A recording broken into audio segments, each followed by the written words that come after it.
ব্রট to you by V Guard, co powered by Sensodyne ও ভিমল বলো কথা কেশরী। হাসনাবাদের বিস্ফোরণের ঘটনায় গ্রেপ্তার বিজেপি নেতার ভাই ফাঁসানোর অভিযোগ তুলেছেন ধৃত দিলীপ দাসের পরিবার। সন্দেশখালীতে রোবট নামার 24 ঘন্টার মধ্যে বিস্ফোরণে কেঁপে ওঠে বিজেপি নেতা নিমাই দাসের ভাই দিলীপের বাড়ি।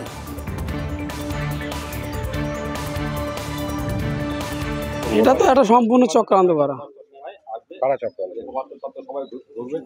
টিএমসি চক্রান্ত করেছে। একটা নিরীহ মানুষকে এইভাবে জড়ালো, ও লোক বৈরাগী মানুষ, নিরামিষভোজী, কিন্তু গ্রামের সুবিধা অসুবিধা পাশে সবার পাশে দাঁড়ায় উনি।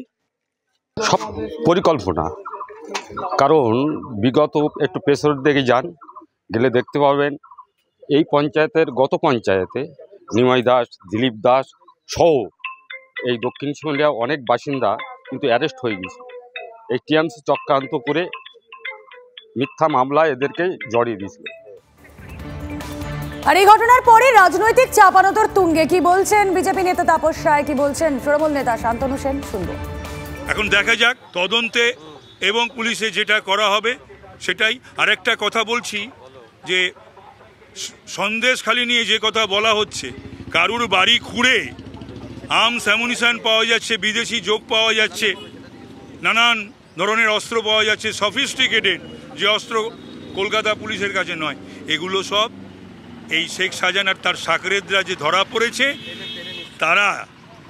তারাই জেরায় এসব বলেছে, এবং তাদের জেরায় উঠে আসার যা উঠে এসছে গিয়ে সেই জায়গাগুলো খুঁড়ে এই সমস্ত অস্ত্র পাওয়া যাচ্ছে।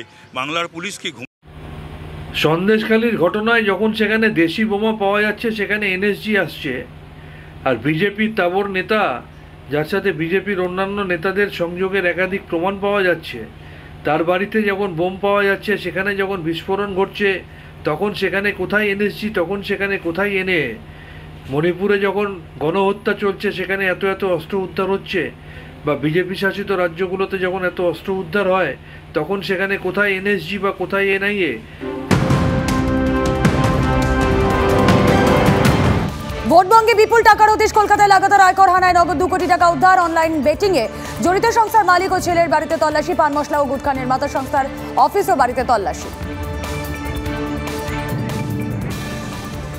ব্রট to you by V Guard, co powered by Sensodyne ও ভিমল বলো কথা কেশরী।